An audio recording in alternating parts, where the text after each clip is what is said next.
शिंदे सरकारचा राजीनामा द्या, राजीनामा द्या.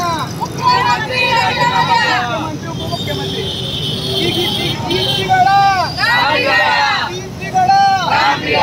राजीनामा द्या, राजीनामा द्या, राजीनामा द्या, राजीनामा द्या.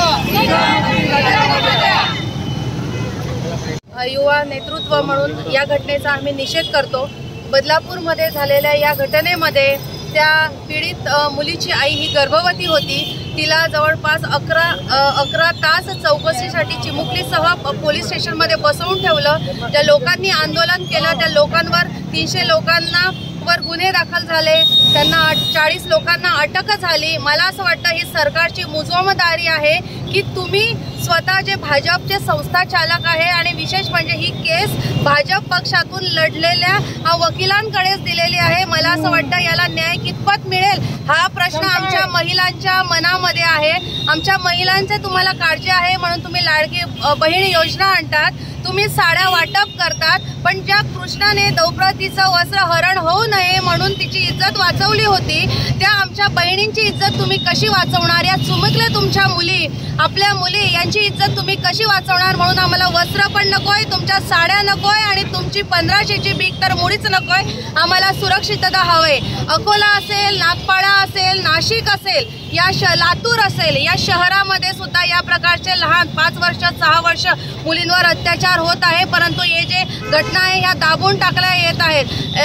बाहेर गेलेले शिकायला गेलेली MBBS करणारी मुलगी, तिला पश्चिम बंगालमध्ये तिच्यावर अत्याचार होतो, तिची हत्या केली जाते आणि ते सगळं ते दाबून ठेवलं जातं. मला असं वाटतं हा जो अन्याय ही सरकार करते आहे या अन्यायाचा आम्ही सरकारचा निषेध करतो. या ठिकाणी आम्हाला गृहमंत्र्याच्या राजीनाम्याची आम्हाला मागणी आहे. मुख्यमंत्री आणि दोघी उपमुख्यमंत्र्यांची राजीनामा पाहिजे. त्याचप्रमाणे ज्या यामध्ये गुन्हेगार खरा आहे त्या गुन्हेगाराला फाशीची शिक्षा त्वरित झाली पाहिजे.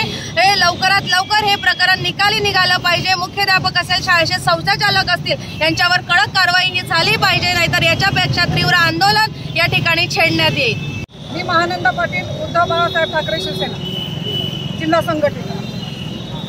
हा झालेला प्रकार अतिशय निंदनीय आहे म्हणून आम्ही त्यांना द्यायला बांगड्या आणल्या. खरं म्हटलं तर हा बांगड्यांचाही अपमान आहे. बांगड्या हे दुबळेपणाचं लक्षण नाही, उलट हे शक्तीचं लक्षण आहे. कारण अनेक महिलांनी आपल्या देशामध्ये अनेक प्रकारचा इतिहास घडवलेला आहे, त्याचं लक्षण आहे. म्हणून या नपुसक सरकारला, ह्या हिजड्या निर्लज्ज नालायक सरकारला कमीत कमी जाग यावी म्हणून या बांगड्या आम्ही त्यांना दाखवतो आहोत. अरे तुम्हाला कोणी मागितलं होतं का 1500 रुपये आम्हाला द्या? नाही. तुम्हाला कोणी सांगितलं होतं का आम्हाला फुकटाचं काही द्या?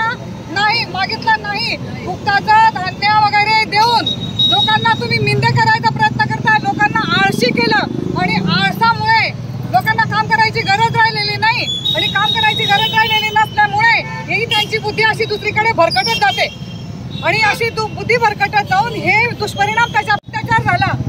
ते शांत होत नाही तोपर्यंत हे दुसरं झालं. असे अनेक उदाहरणं आहेत.